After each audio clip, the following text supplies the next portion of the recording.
Hello everyone, this is Chandrakant Patle, founder of strategy Duniya. I hope कि आप मस्त होंगे, ज़बरदस्त होंगे। आज इस वीडियो में हम बात करने वाले 10 ऐसी मिस्टेक जिसके कारण कोई स्कूल, कॉलेज या कोचिंग इंस्टीट्यूट ब्रांड नहीं बन पाते। वैसे ये पॉइंट्स बहुत ज़्यादा है, बट इस वीडियो में हम 10 पॉइंट ही कवर करेंगे क्योंकि कुछ पॉइंट पब्लिकली नहीं बोले जा सकते।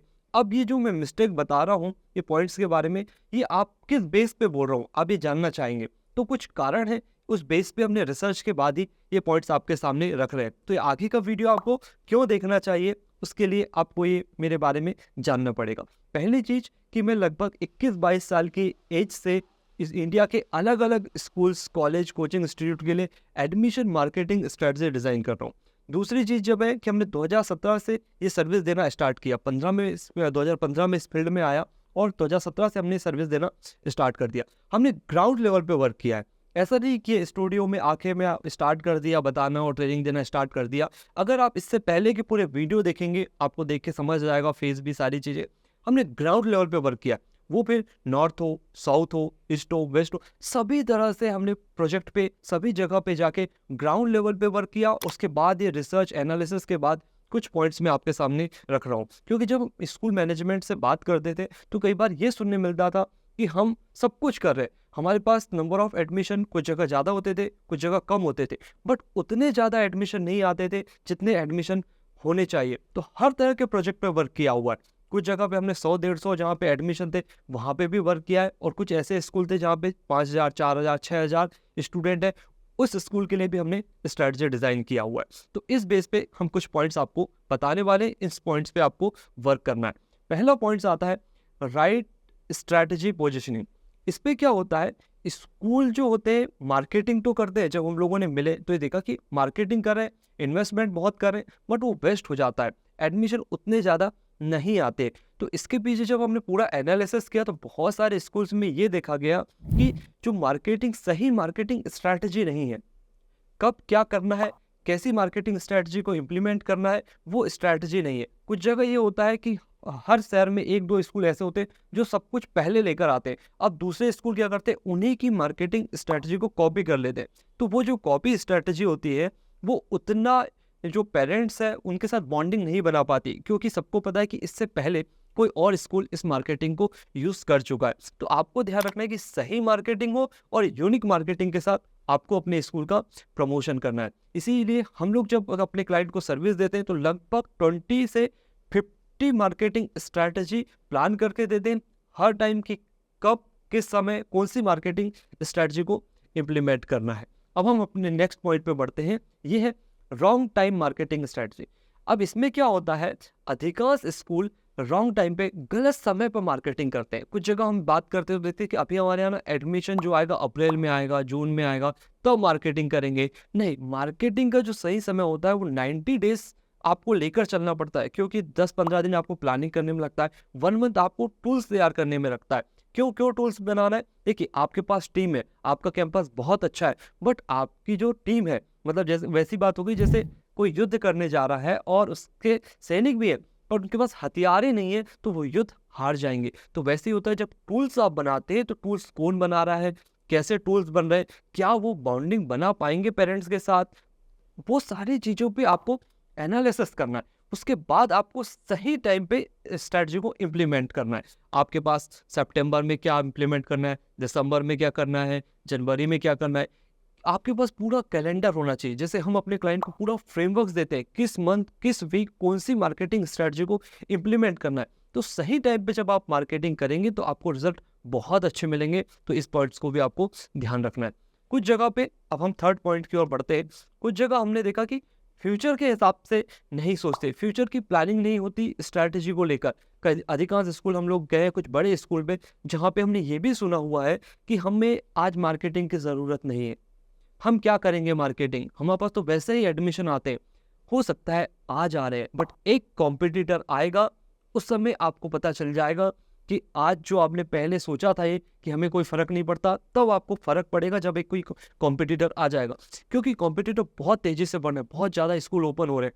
तो ऐसे में आपको फ्यूचर के हिसाब से भी प्लान करना है। हो सकता है आज आपके यहाँ बहुत अच्छे एडमिशन हो, बट आने वाले समय का क्या, उसके हिसाब से भी आपको तैयार रहना है। क्योंकि बहुत सारे स्कूल्स में जब हम गए तो वो स्कूल मैनेजमेंट के थ्रू हमें ये बताया जाता था कि पहले हमारे पास ना बहुत अच्छे एडमिशन हुआ करते थे, बट अब एडमिशन कम आते हैं, टीसी जाने लगी, एडमिशन धीरे धीरे कम होते जा रहे हैं। तो इसके पीछे क्या कारण है, इसको आपको समझना पड़ेगा और फ्यूचर के हिसाब से रणनीति आपको बनाना पड़ेगा। कुछ जगह हमने एक और चीज़ नोटिस किया है कि हमारे एरिया में लगभग सभी स्कूल्स में ऐसी स्ट्रेंथ है। ये थोड़ा-सा हो सकता है आप यहाँ मुझे काउंटर करेंगे, पर देखिए सभी स्कूल्स में कितने उससे फ़र्क नहीं पड़ता है, हम बिज़नेस पॉइंट से बात कर रहे हैं। तो सभी स्कूल्स के बच्चे आपके स्कूल में क्यों नहीं? क्योंकि आपके स्कूल में कैपेसिटी है बैठाने की, या आपके यहाँ 2500, 3000, 4000 स्टूडेंट बैठाने की कैपेसिटी है, तो आप दूसरे स्कूल में जो बच्चे पढ़ रहे हैं, आपके यहाँ क्यों नहीं आ रहे?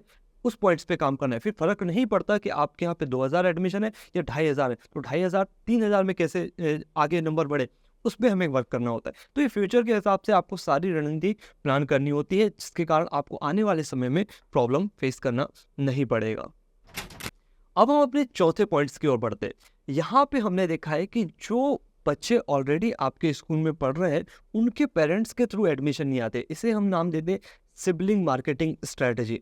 इस पे क्या होता है, आपको ध्यान रखना है कि जो बच्चे अभी पढ़ रहे हैं उन पेरेंट्स के थ्रू कितने परसेंट एडमिशन आपके यहाँ पे होंगे, क्योंकि एक जो बच्चा होता है उसके रिलेशन में बहुत सारे बच्चे होते हैं, उसके छोटे भाई बहन भी होते हैं। तो यहाँ आपको ध्यान रखना पड़ेगा, परसेंटेज बनाना पड़ेगा कि उनके थ्रू कितने एडमिशन आ रहे। माउथ पब्लिसिटी बोल सकते हैं, बट यहाँ पे मैं सिबलिंग की बात कर रहा हूँ कि उनके छोटे भाई बहन या फिर और उनके रिलेटिव के कोई बच्चे हो, उनके फैमिली में कोई बच्चे हो, तो वो बच्चे आपके स्कूल में आना चाहिए। ऐसी आपकी और स्कूल ऐसे आपके और पेरेंट्स के बीच बॉन्डिंग होना चाहिए। तो इस स्ट्रेटजी को आप जरूर इम्प्लीमेंट करें। ये डिटेल में स्ट्रेटजी के बारे में हम किसी और वीडियो पे जानेंगे। अब हम अपने नेक्स्ट पॉइंट के बारे में जानते हैं, ये होता है विजन। बहुत सारे स्कूल मैनेजमेंट से जब मैं मिला तो हमने देखा कि विजन नहीं है। अगर किसी स्कूल में अच्छे एडमिशन भी है तो आपको एक विजन लेके चलना पड़ेगा कि भाई आज एक स्कूल है, दूसरा स्कूल कैसे ओपन हो, या उसकी फ्रेंचाइजी कैसे हम दे सकते हैं, या हम प्ले स्कूल कैसे ओपन कर सकते हैं। तो एक तो विजन होना चाहिए। दूसरा, जब एडमिशन के लिए प्लान करते हैं ना, तो लंबे विजन नहीं होते। आज एडमिशन आना चाहिए किसी भी तरह से नहीं, आपको ब्रांड बनाना है। आप ऐसी रणनीति बनाओ कि जिससे लोग आपके पास आए, आपको जाना ना पड़े। देखिए मार्केटिंग तो करना पड़ेगा आपको, बट ऐसी मार्केटिंग स्ट्रेटजी, इस विजन से आपको स्ट्रेटजी प्लान करना है। जैसे मान लीजिए आपको 300 एडमिशन लेना है या 400 एडमिशन लेना है, तो आपके पास प्रॉपर फ्रेमवर्क्स होने चाहिए कि अभी कितने एडमिशन है, कितने एडमिशन लेना है, इतने एडमिशन आएंगे कहाँ से, इसके लिए हमें क्या क्या करना होगा। ऐसे सारे विजन बनाने पड़ेंगे, फ्रेमवर्क्स बनाने पड़ेंगे। जब हम अपने क्लाइंट के लिए सर्विस देते हैं तो ये सारे फ्रेमवर्क्स डिजाइन करते हैं और एक एक परसेंटेज में डिजाइन करते हैं। तो ऐसा जब आप इस विजन के साथ आप वर्क करेंगे तो आपको रिजल्ट बहुत अच्छे मिलेंगे। देखिए 2 तरह के स्कूल होते हैं। हमने जैसे मान लीजिए हम कोई छोटे स्कूल के लिए वर्क करते हैं या कोई बड़ी जहाँ पे ज़्यादा स्ट्रेंथ होती है, तो लास्ट टाइम जब हमने एक स्कूल में वर्क किया था वहाँ पे लगभग 6000 एडमिशन थे। तो हमने जब ऑनर से पूछा कि भाई आपने हमें क्यों हायर किया, आपके पास तो सब कुछ है। तो उनके विजन ना बहुत बड़े लेवल के थे कि भाई हो सकता है चंद्रकांत कि आप जो बताते हैं वो सारी चीज़ें, कुछ चीज़ें हमारे पास होंगी, बट सभी चीज़ हमारे पास अवेलेबल नहीं हो, क्योंकि आपने बहुत सारे स्कूल्स के लिए वर्क किया, ग्राउंड लेवल पे वर्क किया। हो सकता है 5%, 10% या 20% चीज़ें हमारे पास अवेलेबल नहीं होगी, तो वो हम आपसे जानना चाहते हैं। जब आप ऐसे विजन के साथ आगे बढ़ते हैं तो निश्चित ही आपको रिजल्ट बहुत अच्छे मिलते हैं। अब हम नेक्स्ट स्टेप के बारे में बात करते हैं, इग्नोर द कॉम्पिटिटर। इसमें क्या होता है, आप अपने कॉम्पिटिटर को इग्नोर मत करिए, आपने कॉम्पिटिटर पे नजर रखिए। कई बार ऐसा क्या होता है, हो सकता है वो आपस में आपके दोस्त हों, बट कई बार ऐसा हमने देखा है कि आपके स्कूल की टीसी निकलकर दूसरे स्कूल में चले जाती है जो आपके कॉम्पिटिटर है, और आपको पता भी नहीं चलता। तो इसके पीछे भी अच्छी खासी रणनीति बनाई जाती है, कैसे पेरेंट्स को कन्विंस करना है और अपने स्कूल में एडमिशन लेना है। तो आपसे रिक्वेस्ट है कि आप अपने कॉम्पिटिटर को इग्नोर ना करें। हो सकता है वो आपके पास में हो स्कूल या दूर पे हो, तो आपको ऐसे स्ट्रैटेजी प्लान करना है कि उससे एक स्टेप या उससे पहले आपको कोई भी चीज़ कैंपेनिंग स्टार्ट करनी है, जिससे आप पेरेंट्स के माइंडसेट को अपने स्कूल के लिए तैयार कर सके। अब हम अपने नेक्स्ट पॉइंट की ओर बढ़ते हैं।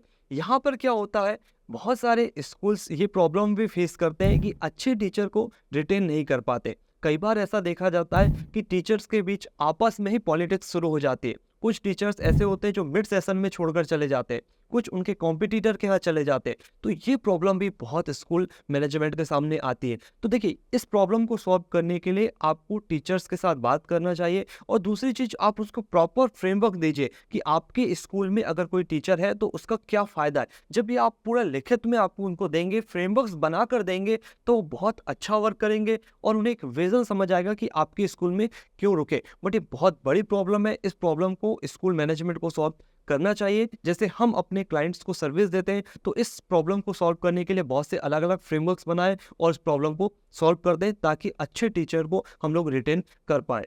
नेक्स्ट पॉइंट जब हमने रिसर्च में देखा, तो वो देखा कि इनोवेशन नहीं करते। देखिए, कब तक इनोवेशन करते हैं? जब तक आप कैंपस तैयार करते हैं। हमने बहुत सारे स्कूल्स में देखा है कि बिल्डिंग बहुत बड़ी बनती है, करोड़ों रुपए इन्वेस्टमेंट होता है उस पे, बट उसके बाद का इनोवेशन नहीं करते। कई बार ये होता है कि अच्छे लोगों को हायर नहीं करते, नए लोगों को हायर नहीं करते, नई टेक्निक इंप्लीमेंट नहीं करते, जैसा चल रहा है वैसे चलने दो। तो ये कोशिश करिए कि आप हर साल कुछ नया लेकर आओ, नए लोगों को टीम में जोड़ो। क्योंकि कई बार क्या होता है, आपके साथ लंबे टाइम तक कोई लोग वर्क करते हैं, तो उन्हें क्या होता है, नेगेटिव पॉइंट्स समझ नहीं आते। जैसे घर पे कोई आता है, गेस्ट आते हैं, तो बहुत सारी चीज़ ऑब्जर्व कर लेते हैं, ये यहाँ पे, ये यहाँ पर है, बट हो सकता है जिस घर पे वो लोग रह रहे हैं, तो घर वाला उस चीज़ पे फोकस ही नहीं कर पाता है। तो कई बार ये प्रॉब्लम भी आती है। आप इनोवेशन करिए, अच्छे लोगों को टीम में शामिल करिए, बीच बीच में चेंज करते रहिए, नए लोगों को लेकर आइए और कुछ नया कॉन्सेप्ट लेके आइए। एकेडमिक की अगर बात करें, तो एकेडमिक में नए कॉन्सेप्ट लेकर आइए और उस कॉन्सेप्ट को आप दिखाइए। आप कोई भी कॉन्सेप्ट लेके आते हो, मार्केटिंग का कॉन्सेप्ट हो या फिर एकेडमिक पार्ट हो, तो उस कॉन्सेप्ट को प्रॉपर पेरेंट्स तक प्रेजेंट करिए, ताकि जब तक आप मान लीजिए आपका स्कूल बहुत अच्छा है, आप एजुकेशन कंटेंट क्वालिटी बहुत अच्छी दे रहे हैं, बट वो लोगों को पता ही नहीं चलेगा, तो आपके स्कूल में कोई क्यों आएगा? तो आपको इनोवेशन करने की भी ज़रूरत पड़ती है। बहुत सारे मैनेजमेंट में ये प्रॉब्लम हमने देखा है कि इनोवेशन नहीं करते, जिसके कारण भी उनका एडमिशन कम होते हैं। अब हम जो अपने नेक्स्ट पॉइंट की ओर बढ़ रहे हैं, वो एक बहुत इंपॉर्टेंट पॉइंट है। यहाँ पर क्या होता है, अनट्रेंड मार्केटिंग टीम।